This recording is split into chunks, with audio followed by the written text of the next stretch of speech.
Messieurs, dames, bonjour. Il faut toujours savoir soigner ses entrées, il paraît. Vous ferez pareil quand vous serez avocat, magistrat, quel que soit le métier que vous envisagez. Vidéo aujourd'hui qui n'est pas la correction d'un cas pratique, qui est au contraire une vidéo de cours. L'idée étant de vous donner un maximum d'informations sur les notions que vous allez devoir manipuler en procédure civile.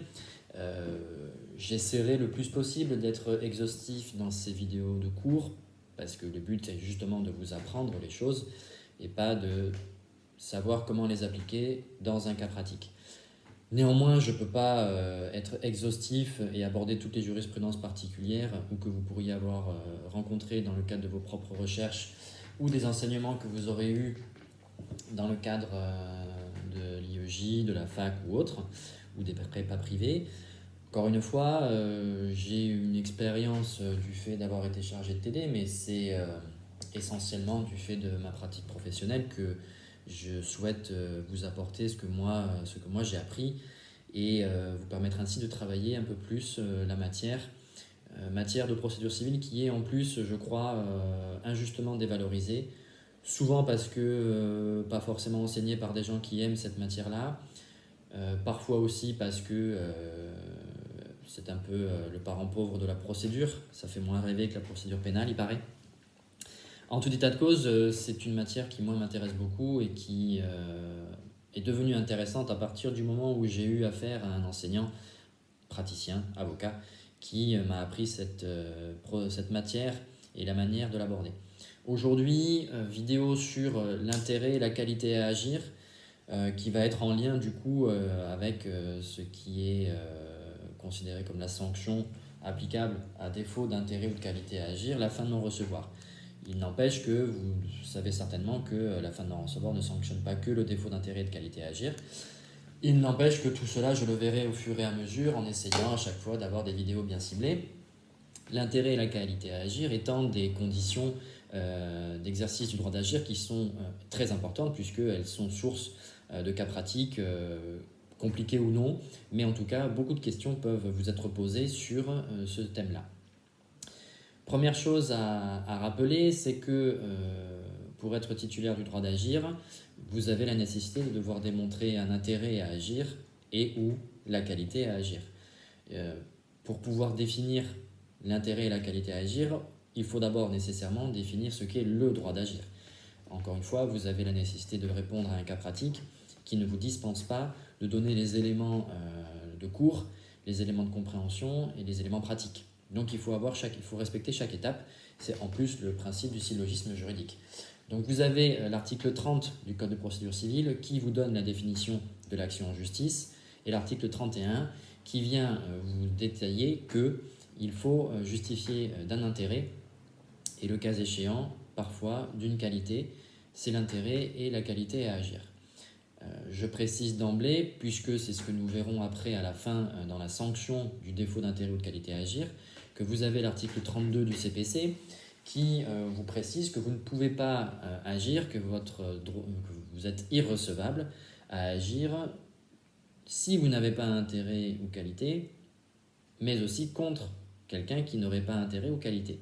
Il faut faire très attention, n'oubliez pas que ces conditions-là, d'intérêt et de qualité, ou en tout cas d'intérêt et ou de qualité, on verra la nuance après, ça s'impose tant pour le demandeur que pour le défendeur. J'ai encore eu un débat hier avec une consoeur chargée de TD de surcroît, à qui je faisais part de mon analyse, qui était de dire que dès lors que la personne qu'elle défendait ne pouvait pas être attraite en justice pour défaut de qualité, elle n'avait pas la même analyse, estimant qu'à partir du moment où il était cité en justice, il avait qualité. C'est pas exactement la même chose. On n'est pas sur le même plan. C'est pas parce que l'adversaire se trompe et vous attrait en justice que du coup, de facto, vous avez qualité. Ça n'a rien à voir. On le verra dans les détails par la suite. Ce que je veux vous faire comprendre, c'est que la notion d'intérêt et de qualité, on définit l'action en justice à l'article 30. On explique que l'intérêt et la qualité se déduisent de l'article 31 et on précise que ça s'applique tant pour le demandeur que pour le défendeur. Ces mêmes qualités-là, intérêt et qualité, pardon, ces mêmes critères doivent être démontrés pour les deux. Petit rappel effectué, on va donc voir successivement la notion d'intérêt à agir et la notion de qualité à agir. Donc sur la notion d'intérêt à agir, je vous le disais, c'est l'article 31 du Code de procédure civile qui vous en donne la définition. La définition la plus courante qui est utilisée, c'est celle du professeur Cadier, référence quand même en la matière. Peut-être que d'ailleurs vous travaillez cette matière sur ces ouvrages. Vous pouvez traditionnellement définir la notion d'intérêt à agir comme étant le profit, l'utilité, l'avantage que l'action en justice est susceptible de procurer au plaideur. Pourquoi on dit plaideur? Parce que l'intérêt, c'est dans les deux sens. Il faut que ce soit le demandeur et ou le défendeur. On dit aussi que l'intérêt doit permettre de modifier la situation juridique de la personne qui agit en l'améliorant. C'est-à-dire que vous n'allez pas faire une action en justice pour diminuer vos droits. Ce sont des cas pratiques rares sur cette nature-là, mais pourquoi pas? On pourrait vous faire un cas pratique où en fait on se rend compte que par l'exercice de son action en justice, le plaideur y perdrait. Ce n'est pas le risque de perdre, c'est-à-dire qu'il fait une demande, il veut obtenir quelque chose, il est débouté, dont acte. Mais s'il fait une action en justice qui n'améliore pas sa situation juridique, par définition, il n'a pas intérêt à agir. Mais ça, c'est l'avocat qui doit lui dire. Rarement, l'adversaire va vous dire non, non, non, non, écoute, tu ne peux pas agir contre moi, tu vas perdre. Donc, il faut vraiment s'attacher à cette situation-là qui est de se rappeler que la notion d'intérêt à agir, c'est aussi le fait que l'action que la personne projette doit améliorer sa situation juridique. Et vous avez dû voir dans les différents cours, mais je le précise aussi, que cet avantage il peut être de plusieurs natures. Il peut être patrimonial, extra-patrimonial, pécuniaire, moral. Vous avez tout un tas d'éléments qui vous permettent de vous rattacher à ça, des jurisprudences, votre cours, et même le Conseil constitutionnel est intervenu là-dessus. Alors, vous avez la nécessité de vérifier que cet intérêt est présent et pour bien démontrer que la personne a intérêt à agir, vous avez des caractères, des critères à démontrer. Il y en a plusieurs, les ouvrages peuvent le présenter différemment. Moi, je vous le dis comme je l'ai toujours appris. Et c'est le plus poussé, donc qui peut le plus peut le moins. Si vous savez le faire comme ça, ça vous permettra de gagner du temps si vous arrivez à le résumer davantage. Plusieurs critères donc, il faut que votre intérêt soit né et actuel. Il faut que votre critère soit également direct et personnel, et il doit être légitime. Donc 3 grands critères, mais en fait comme il y a un « et », en réalité il faut que votre intérêt soit né, il faut qu'il soit actuel, il faut qu'il soit direct, il faut qu'il soit personnel, et il faut qu'il soit légitime. 3 catégories ou 5 critères, ça dépend comment vous voyez les choses, vous devez en tout cas tous les aborder. En tout cas, vous devez les aborder si cela pose difficulté dans votre cas pratique. Mais là, on va tous les aborder puisqu'on fait une vidéo à vertu pédagogique. Donc, la notion d'intérêt né et actuel, c'est le fait de vérifier, c'est un peu une tautologie, mais c'est le fait de vérifier que l'intérêt à agir existe au jour de la demande. Au jour où vous exercez votre action en justice, il faut s'assurer que l'intérêt à agir existe au regard de la définition qu'on vient de donner. Ça veut dire donc que si vous avez une action éteinte, vous n'avez pas intérêt à agir, par exemple. Ça pose aussi le principe de ce que si c'est un intérêt futur, en théorie, vous ne pourriez pas justifier de l'intérêt à agir. Mais il y a évidemment quelques exceptions. Le caractère certain, moi je l'ai appris comme ça, c'est simplement le fait de démontrer qu'il n'y a aucun doute sur son existence. C'est très simple, mais il faut mettre la définition et il faut juste l'affirmer. Concrètement, le fait de ne pas avoir de doute, vous le tirez en règle générale du sujet, du cas pratique en lui-même. Mais en tout cas, rappelez-vous que vous devez justifier qu'il est né et actuel, ça veut dire qu'il existe au jour de la demande et que cela ne fait aucun doute, son existence ne fait aucun doute, le caractère né et le caractère actuel. Sous cette réserve-là, il faut quand même savoir identifier quelques actions qui sont par principe irrecevables, d'accord ? Ce sont les actions qu'on appelle préventives, d'accord ? Et dans les actions préventives, vous avez ce qu'on appelle les actions interrogatoires et les actions provocatrices. Les actions interrogatoires, ça va être des situations où, par exemple, on vous a laissé un délai pour lever une option d'achat ou quelque chose, et la partie adverse vous assigne pour lever cette option alors que vous avez toujours un délai pour le faire. Là, c'est ce qu'on appelle une action interrogatoire, et pour le coup, il y a un défaut d'intérêt, vous ne pouvez pas justifier d'un intérêt né et actuel, donc à ce moment-là, vous ne pouvez pas agir. Les actions provocatrices, c'est la même chose, ou en tout cas, c'est le fait de dire qu'il s'agit d'une action qui a pour but de forcer une personne qui se prétend titulaire d'un droit à faire établir en justice ce droit, sous peine de perdre définitivement la possibilité de faire valoir ce droit. On le trouve notamment dans la propriété intellectuelle. C'est rare qu'on voit ça en cas pratique, mais il faut le savoir. Par nature, les actions interrogatoires ou provocatrices, elles sont irrecevables, faute d'intérêt né et actuel. En revanche, il y a quelques actions dites préventives qui demeurent recevables, c'est-à-dire que si on regarde la définition de l'intérêt à agir et le critère né et actuel, normalement l'action ne devrait pas être recevable, parce que faute d'intérêt. Mais deux types d'actions dites préventives sont autorisées par les textes et ou la jurisprudence. Ce sont les actions conservatoires notamment. Donc au titre des actions conservatoires, vous allez retrouver toutes les actions qu'on va diligenter nous, qu'on appelle les référés expertise, donc des actions qu'on va faire sur le fondement de l'article 145 du CPC, où par exemple on va demander à la justice, au juge, soit une mesure qui va permettre de conserver des preuves, soit par exemple une mesure qui va permettre d'établir un certain nombre de choses en vue d'un éventuel procès. Donc dans ce cas-là, c'est possible. On appelle ça les mesures d'instruction in futurum, les référés expertises fondées sur l'article 145 du CPC. Mais vous avez aussi quelques dispositions particulières. Par exemple, je pense au référé dommage imminent, c'est l'article 809 si ça n'a pas changé du CPC. Donc c'est ce qu'on appelle les actions préventives qui, elles, sont recevables. Il n'y a pas de difficulté là-dessus. Et vous avez aussi, c'est plus rare, mais il faut le connaître, puisque dans le cas du CRFPA, il ne faut pas faire d'impasse.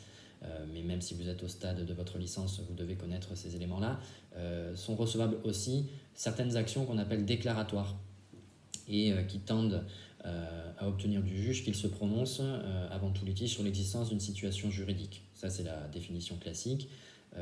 C'est par exemple le fait qu'on a un doute sur l'authenticité d'un acte ou lorsque l'on fait une action une action en vérification d'écriture, par exemple. C'est les exemples, c'est ce qui me vient en tête. Mais donc, retenez bien le principe de l'intérêt à agir. Premier critère, il doit être né et actuel. Cela veut dire que vous devez vérifier que l'intérêt existe au jour de la demande et que son existence ne fait aucun doute. Vous devez vérifier les deux. Donc, vous devez mettre la définition et vous devez vous référer au cas pratique pour dire, en l'espèce, il n'y a pas de difficulté. S'il y a une difficulté particulière, il y a des chances qu'il y ait une jurisprudence qui vous aide à y répondre. Donc là, la jurisprudence vous vient en aide. En tout cas, elle vient confirmer votre analyse ou pas. Et donc, vous avez les actions, certaines actions préventives qui sont irrecevables au titre desquelles figurent l'action interrogatoire et l'action provocatrice, et d'autres actions préventives qui, elles, le sont. Ce sont par exemple les actions conservatoires ou les actions déclaratoires. S'agissant ensuite du deuxième critère, qui est l'intérêt direct et personnel. Donc là, c'est l'idée que il y a une violation des droits, des intérêts qui sont propres à la personne qui agit, personne physique ou personne morale, donc ça c'est le caractère personnel, et il faut que le résultat de l'action lui profite à elle personnellement. C'est ça le caractère direct et personnel. Ça veut dire que si je fais une action en justice, elle ne doit pas profiter à mon voisin, elle doit me profiter à moi. Le principe, c'est celui-ci.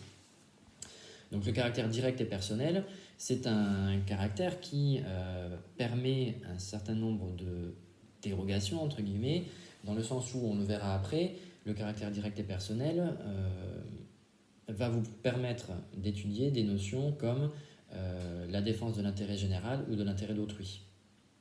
Par définition, si je regarde le critère de l'intérêt direct et personnel, je ne suis pas censé pouvoir agir dans l'intérêt d'autrui, que je sois une personne physique ou une personne morale. Or, si vous avez travaillé déjà un petit peu le cours, vous savez qu'en fait c'est possible. On le verra après, mais par exemple, dans le cadre de la gestion d'affaires, pour celles et ceux qui travaillent le droit civil, la gestion d'affaires, une personne est autorisée à gérer les affaires d'une autre. Et donc concrètement, vous êtes en train de défendre un intérêt qui n'est pas direct, ou en tout cas, s'il est direct, il n'est pas personnel. Par définition, c'est ça. L'intérêt n'est pas personnel puisque vous gérez les affaires d'autrui. Donc c'est quelque chose que vous devez vérifier, le fait de savoir si l'action qui est exercée vise à protéger les intérêts propres de la personne qui agit, et si ça va lui profiter personnellement à elle.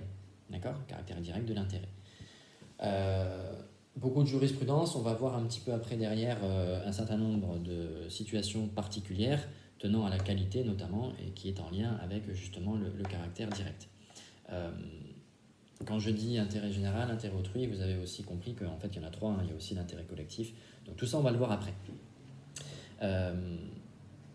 En règle générale, quand vous voyez justement, au regard des définitions, que la personne n'a pas un intérêt direct et ou personnel, c'est la qualité qui va venir permettre de suppléer ce défaut-là.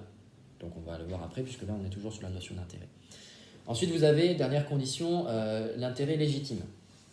L'intérêt légitime, c'est assez facile en fait à identifier dans un cas pratique, puisqu'en fait la notion d'intérêt légitime, c'est de vérifier que l'intérêt, ce qui est protégé, enfin ce que vous demandez, est-ce que c'est juridiquement protégé? Ça veut dire qu'en fait vous ne devez pas chercher à obtenir quelque chose qui soit illicite ou immoral. D'accord? Donc concrètement, je donne toujours cet exemple-là, si vous faites une action en justice contre votre dealer parce qu'il ne vous a pas donné une cam de qualité et que du coup vous avez payé trop cher la marchandise, je vous déconseille de faire une action en justice visant à obtenir l'indemnisation du préjudice économique résultant du fait que vous avez payé trop cher votre shit dans la mesure où le commerce de stupéfiants est interdit. Voilà, donc c'est par exemple quand vous allez demander une indemnisation ou la reconnaissance d'un droit lié à quelque chose qui est juridiquement interdit. Donc c'est ça que vous allez devoir vérifier, donc en général c'est assez facile de le voir dans le cas pratique. Après, voilà, d'un point de vue historique, il y a eu ça souvent, hein. Par exemple à l'époque où avec le mariage et les concubins, on ne pouvait pas demander certaines choses par rapport à sa maîtresse, enfin bon, il y a eu plein de choses comme ça. Aujourd'hui, moi, si je pouvais vous donner un exemple par rapport à la notion d'intérêt légitime, ça serait par exemple, vous avez subi un vol, on identifie le voleur et vous demandez réparation au voleur de vous rembourser un certain nombre d'objets qu'il a volés, sauf que manque de bol, la Rolex dont vous demandez l'indemnisation, c'était une fausse.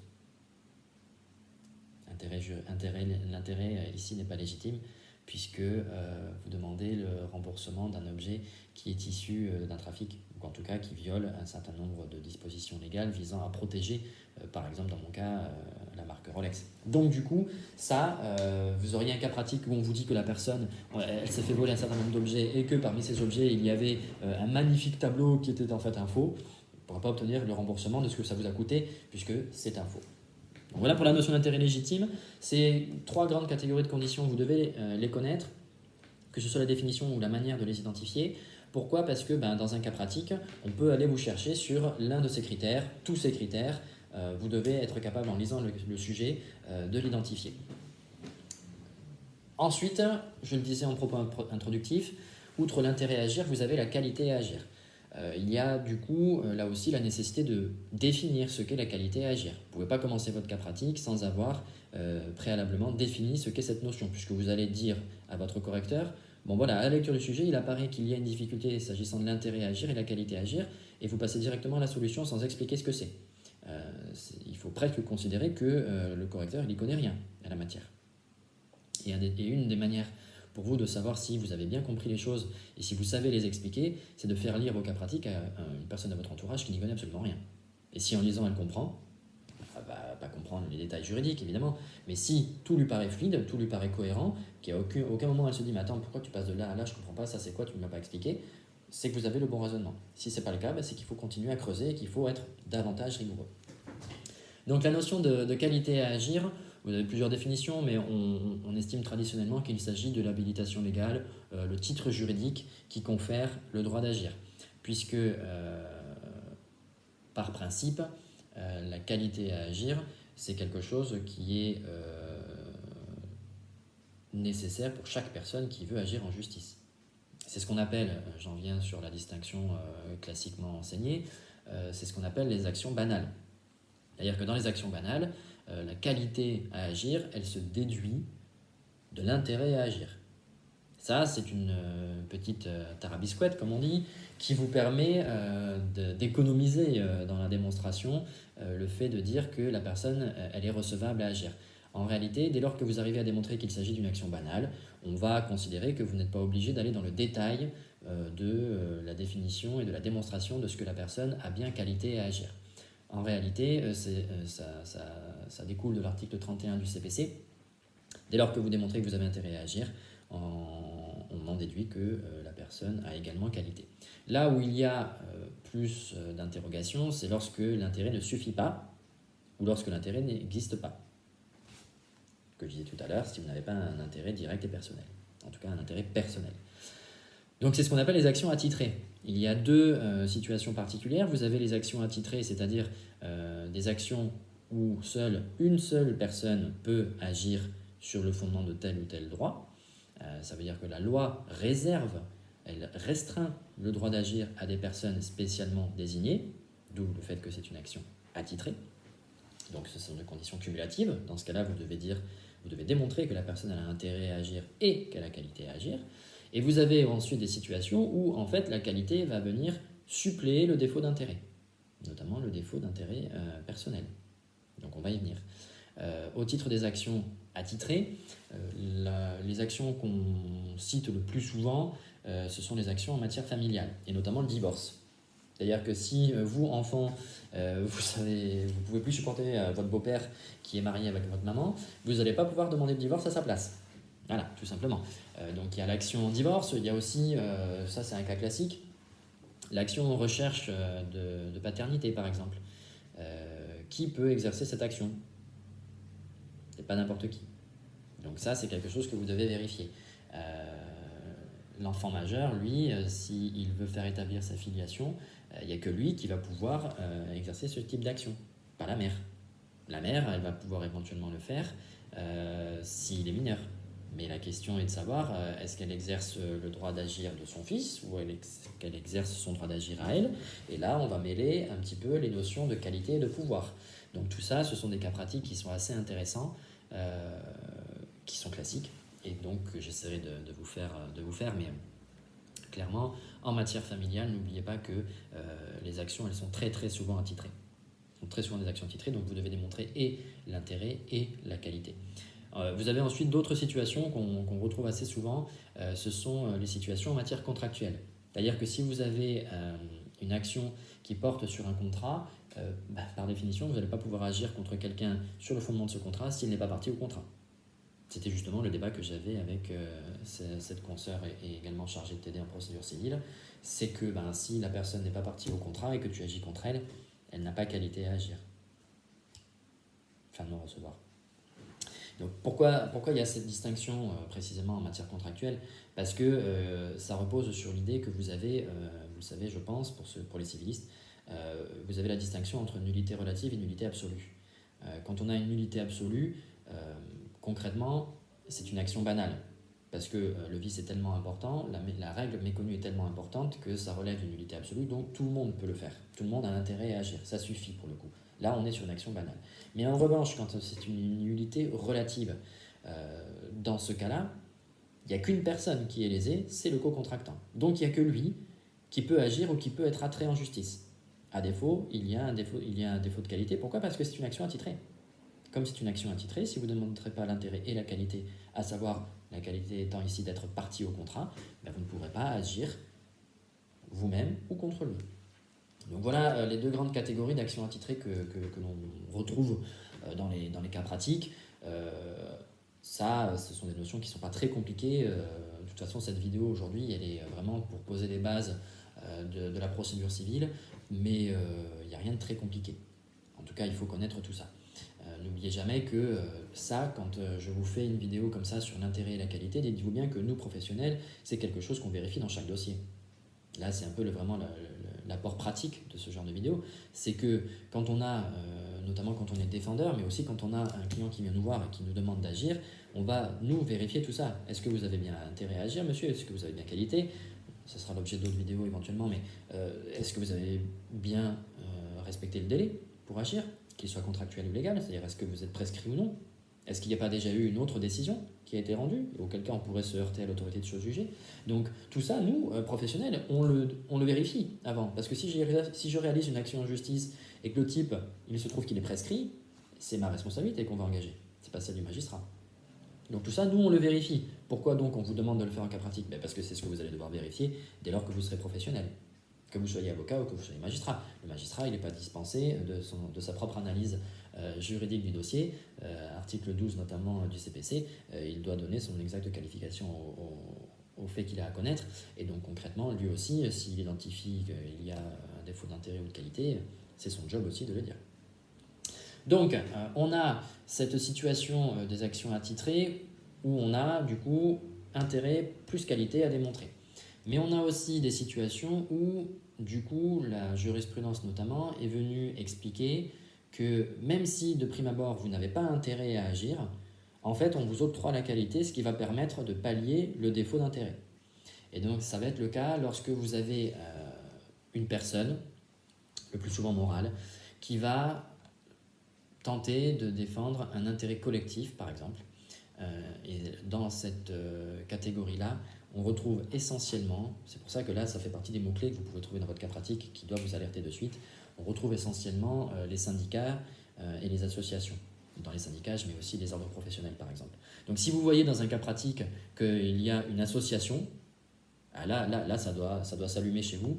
Vous devez vous dire, voilà, attention, l'assignation, je sais qu'il y a certaines situations où elle peut agir même si elle n'a pas intérêt. Donc on va peut-être m'interroger justement sur est-ce qu'elle a qualité pour le faire. D'accord ? Donc, on a l'attribution de la qualité pour la défense de l'intérêt collectif, c'est la première situation, et on a aussi l'attribution de la qualité pour la défense de l'intérêt d'autrui, donc d'une personne en particulier. L'intérêt collectif, vous avez compris, on va défendre pour le coup une collectivité, on va défendre plusieurs personnes. Dans ce cas-là, traditionnellement c'est enseigné de cette manière-là, on a donc la situation des syndicats professionnels et la situation des associations. Vous avez du coup ce qu'on appelle les jurisprudences contra legem et notamment là vous irez chercher les jurisprudences que vous avez appris ou que vous avez dans le code, c'est pas la peine d'avoir forcément tous la même, mais la jurisprudence a permis aux syndicats professionnels de défendre l'intérêt de la profession qu'ils représentent. C'est ça l'intérêt collectif. Vous avez eu des décisions de la Cour de cassation déjà 5 avril 1913 par exemple. Concrètement, vous allez devoir vous interroger sur le fait de savoir est-ce que le syndicat en question peut défendre l'intérêt collectif de la profession en cause.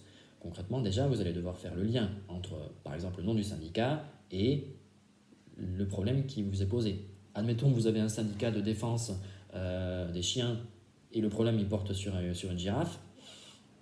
A priori, ça ne correspond pas à l'intérêt qu'il est censé défendre, puisqu'il s'agit d'un syndicat qui concerne les chiens. Bon, ça marche plus pour les associations, mais vous voyez l'idée. Donc dans ce cas-là, vous avez un certain nombre de conditions à respecter pour que le syndicat professionnel puisse agir pour la défense de l'intérêt collectif. Il faut qu'il y ait du coup une atteinte à la profession qu'il représente. Donc si j'ai un syndicat, je sais pas moi, qui défend les cheminots, il va falloir qu'il y ait un problème par rapport à la profession des cheminots. Et si ça concerne les VTC, ça ne va pas le faire.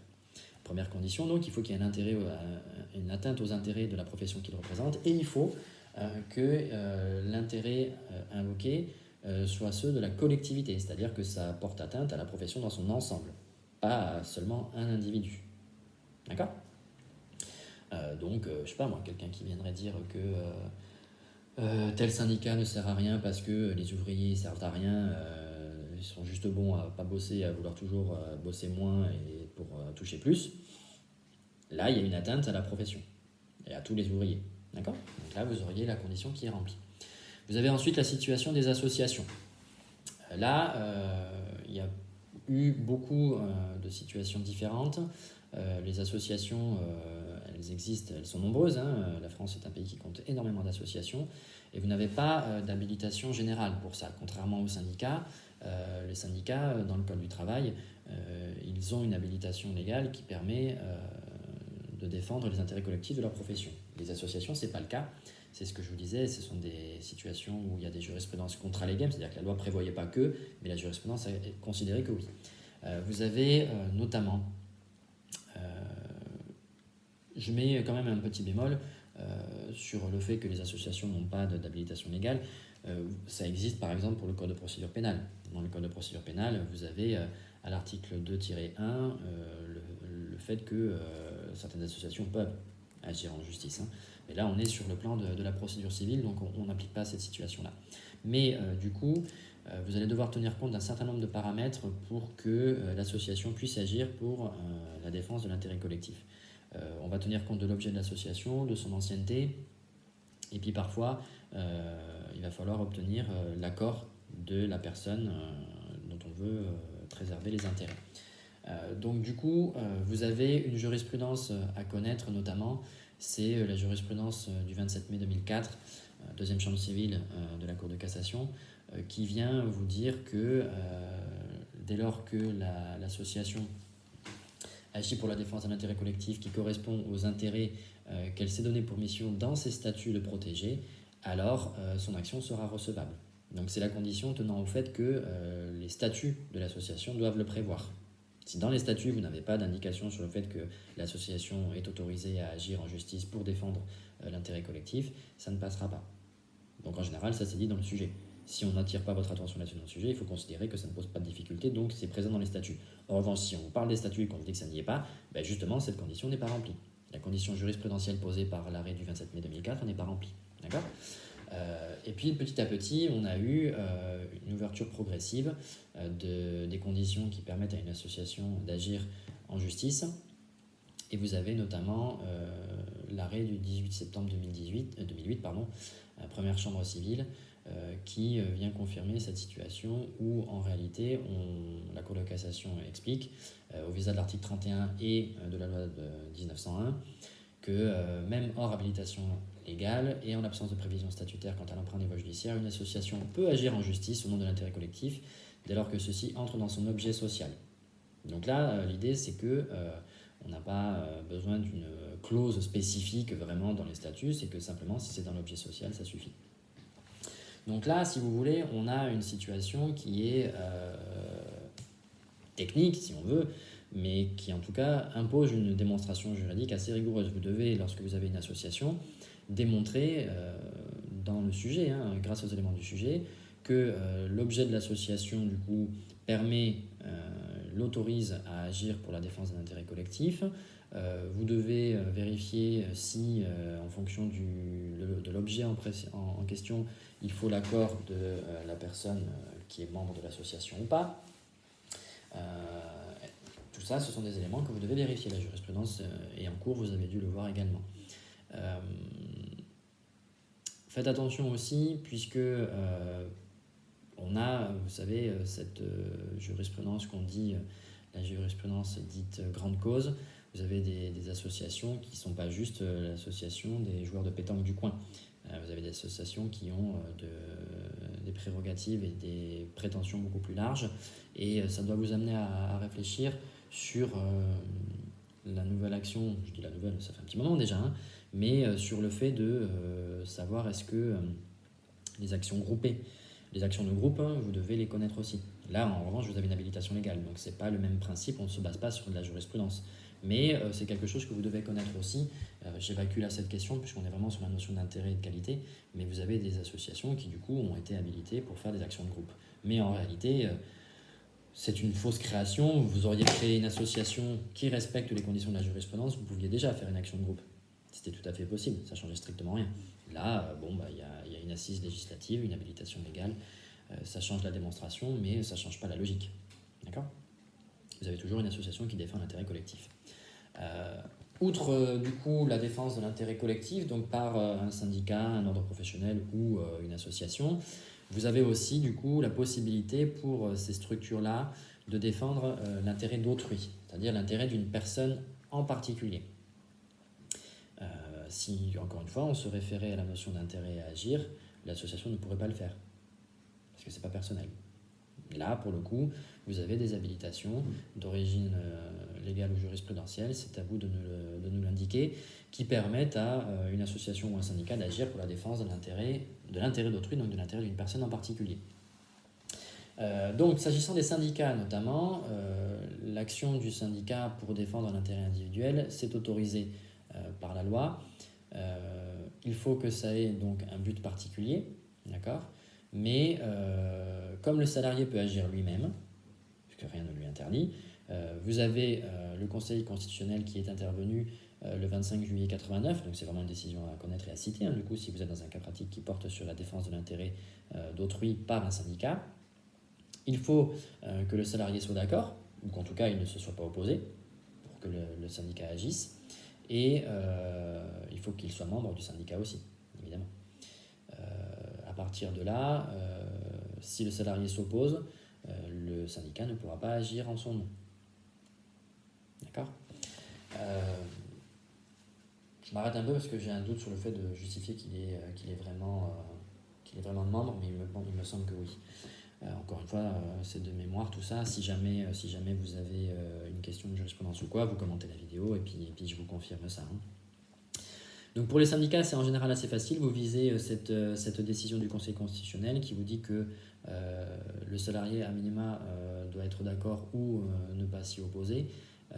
Et auquel cas le syndicat peut agir. Si ce n'est pas le cas, le syndicat ne pourra pas agir, n'aura pas qualité à agir pour la défense de l'intérêt d'autrui. Pour les associations, c'est pareil, c'est encore une fois la jurisprudence qui est venue, ce qu'on appelle les jurisprudences contraléguennes. La loi ne le prévoit pas, mais la jurisprudence a estimé que ce sont toutes les jurisprudences qu'on appelle ligues de défense. Notamment, vous avez un arrêt du 16 décembre 1954, mais il y a plein de jurisprudences qui sont de différentes dates, que peu importe celle sur laquelle vous vous fondez, les critères sont les mêmes. Donc en réalité, lorsque l'on est une association, vous devez ici bien préciser qu'on agit pour la défense d'un intérêt individuel, d'accord ? Donc je passe le fait que, comme je le disais, certaines associations soient habilitées légalement, donc on parlerait plus justement de l'association de pétanque du coin. Du coup, là, dans ces cas-là, lorsqu'on n'est pas dans une action de groupe ou quoi que ce soit, vous avez des critères particuliers à respecter.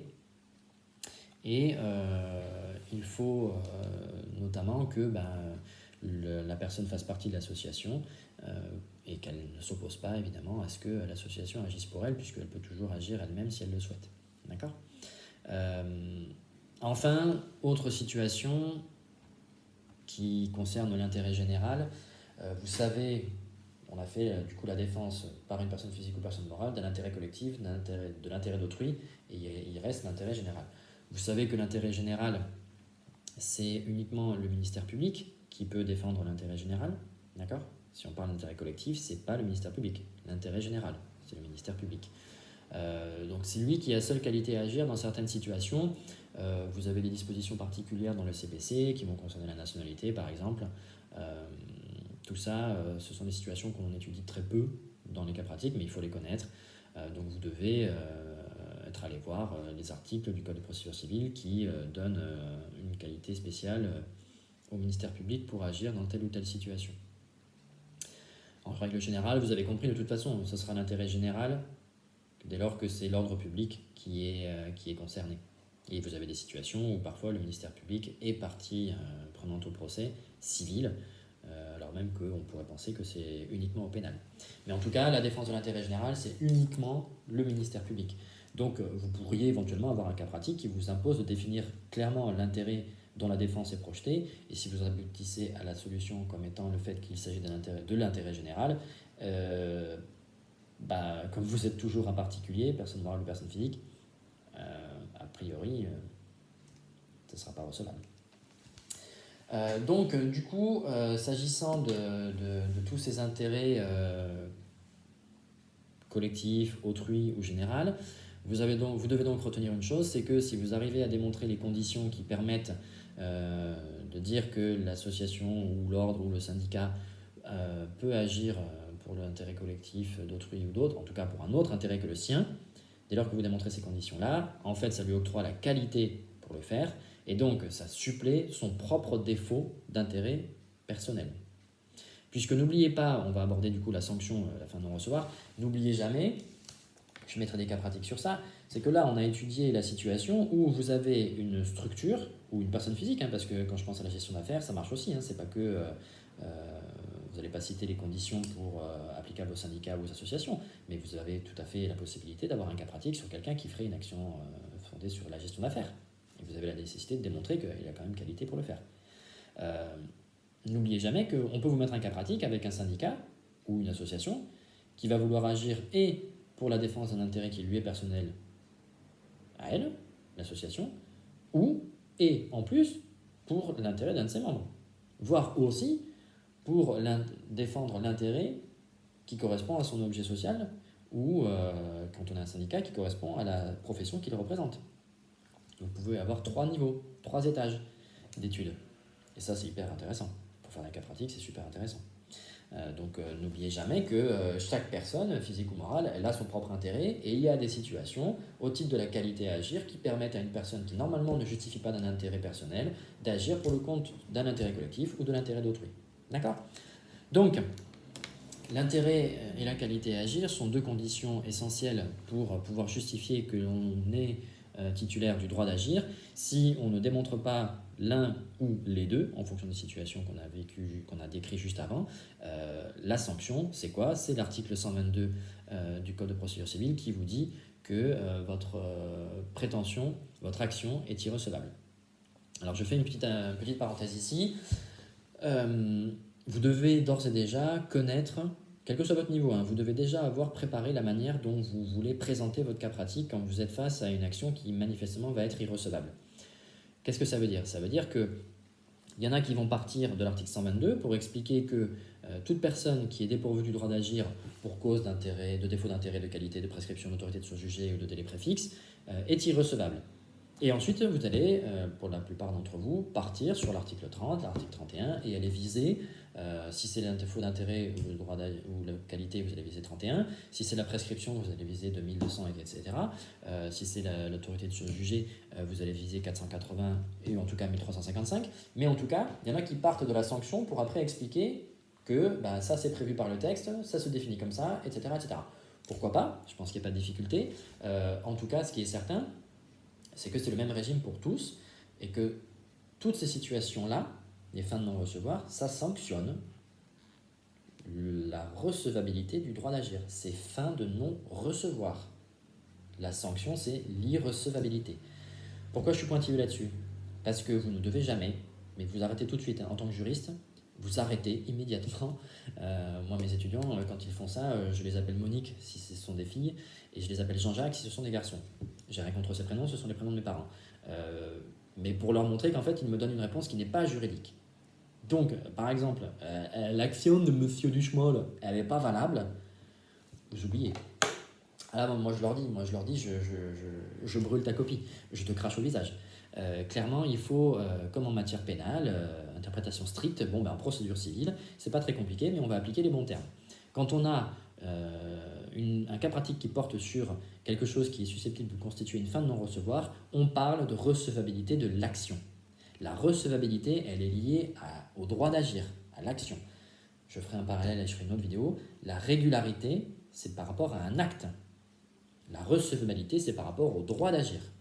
Et l'article 122, il pose des situations où, à défaut de justifier de ceci, de cela, on est irrecevable parce qu'on est dépourvu du droit d'agir.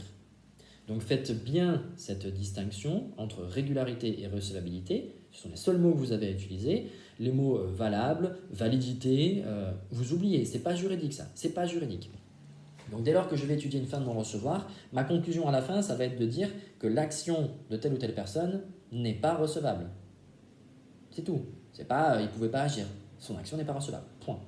Donc là, on est donc sur le régime des fins de non-recevoir. Ce sont les articles 122 et suivants.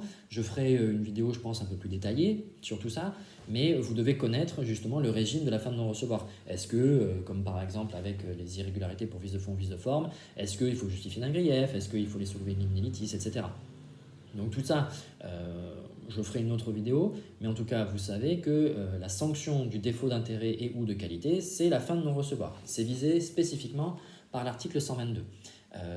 Vous devez savoir que la liste de l'article 122, elle n'est pas limitative, d'accord? C'est une jurisprudence de 2003, je crois. Elle est dans le code allié, elle est en dessous. La liste de l'article 122 n'est pas limitative. Ça veut dire que vous pouvez avoir des situations qui ont été considérées par la jurisprudence comme étant des fins de non-recevoir, mais qui ne sont pas visées directement par l'article 122. D'accord? Donc, l'article 122 vous donne ce qui peut constituer une fin de non-recevoir, et on vous explique par la suite, aux articles 123, 124, 125, est-ce que c'est régularisable? Quand est-ce que je dois le soulever? Est-ce que je suis susceptible d'être sanctionné si je le soulève trop tardivement, etc., etc. Ça, c'est pas le plus dur. Mais vous irez voir ma vidéo sur les conseils méthodologiques et pédagogiques en procédure civile. Clairement, ça doit faire partie dans votre code de ce qui est postité et surligné.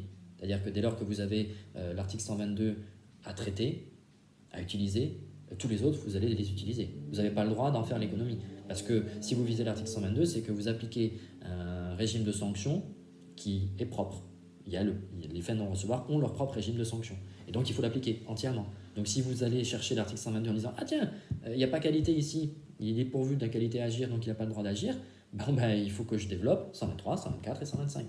Et tout le régime de la fin de non-recevoir, je dois le développer. Même si vous avez quasiment rien dans le cas pratique pour répondre, mais vous devez montrer que vous connaissez le régime et que vous savez comment ça doit s'appliquer.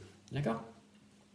En réalité, l'un des problèmes les plus compliqués qu'on peut attendre de vous dans un cas pratique, s'agissant d'une fin de non-recevoir et par rapport au régime, c'est le fait de savoir si le juge peut ou doit le relever d'office ou non. Là, il y a beaucoup d'éléments sur lesquels la jurisprudence a dû statuer. Vous avez des situations qui vont être considérées comme ayant un caractère d'ordre public et le juge va pouvoir ou devoir. Et vous avez des situations où en réalité, ça ne protège que le plaideur.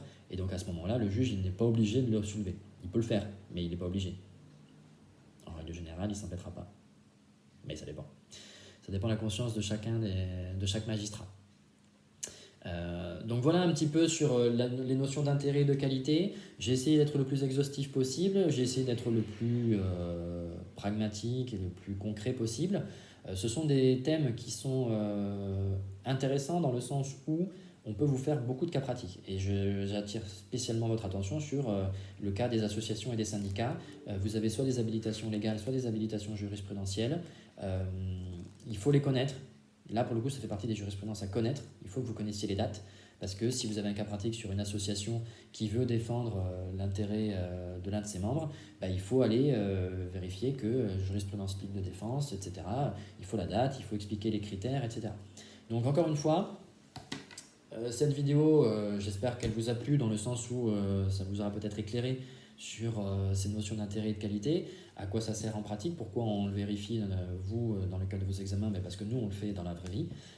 Derrière, vous avez la possibilité de commenter cette vidéo en posant des questions spécifiques sur ce que j'ai dit. Peut-être que dans le flow, puisque ce sont des vidéos qui sont en live, il n'y a pas de coupure au montage, donc je peux m'être emballé ou avoir dit une bêtise. Donc n'hésitez pas à commenter sous la vidéo, soit en disant « Monsieur, vous avez dit ça, mais est-ce que c'est pas plutôt ça ?» On essaie de rester poli. On a tous un ego fragile. Donc n'hésitez pas à commenter ou à poser des questions sur des choses que je n'aurais pas abordées précisément et que vous avez lues dans un bouquin ou vous avez vu une jurisprudence et vous vous demandez « Mais attendez, pourquoi c'est pas comme ça ?» etc. Les vidéos, elles ont aussi pour but de permettre après derrière d'avoir un échange entre toutes les personnes qui vont les regarder. Et encore une fois, comme je vous le disais dans d'autres vidéos, d'étoffer un peu la ressource intellectuelle et juridique figurant sur cette chaîne YouTube. Donc j'espère que tout ça vous aura aidé. N'hésitez pas à poser vos questions. J'y répondrai le plus rapidement possible. Et n'oubliez jamais que c'est une matière qui n'est pas compliquée. Il faut en revanche prendre le temps de bien comprendre les notions et après de bien savoir les manipuler. Et je vous renvoie pour cela à la vidéo sur mes conseils méthodologiques et pédagogiques. Bonne journée à vous et travaillez bien.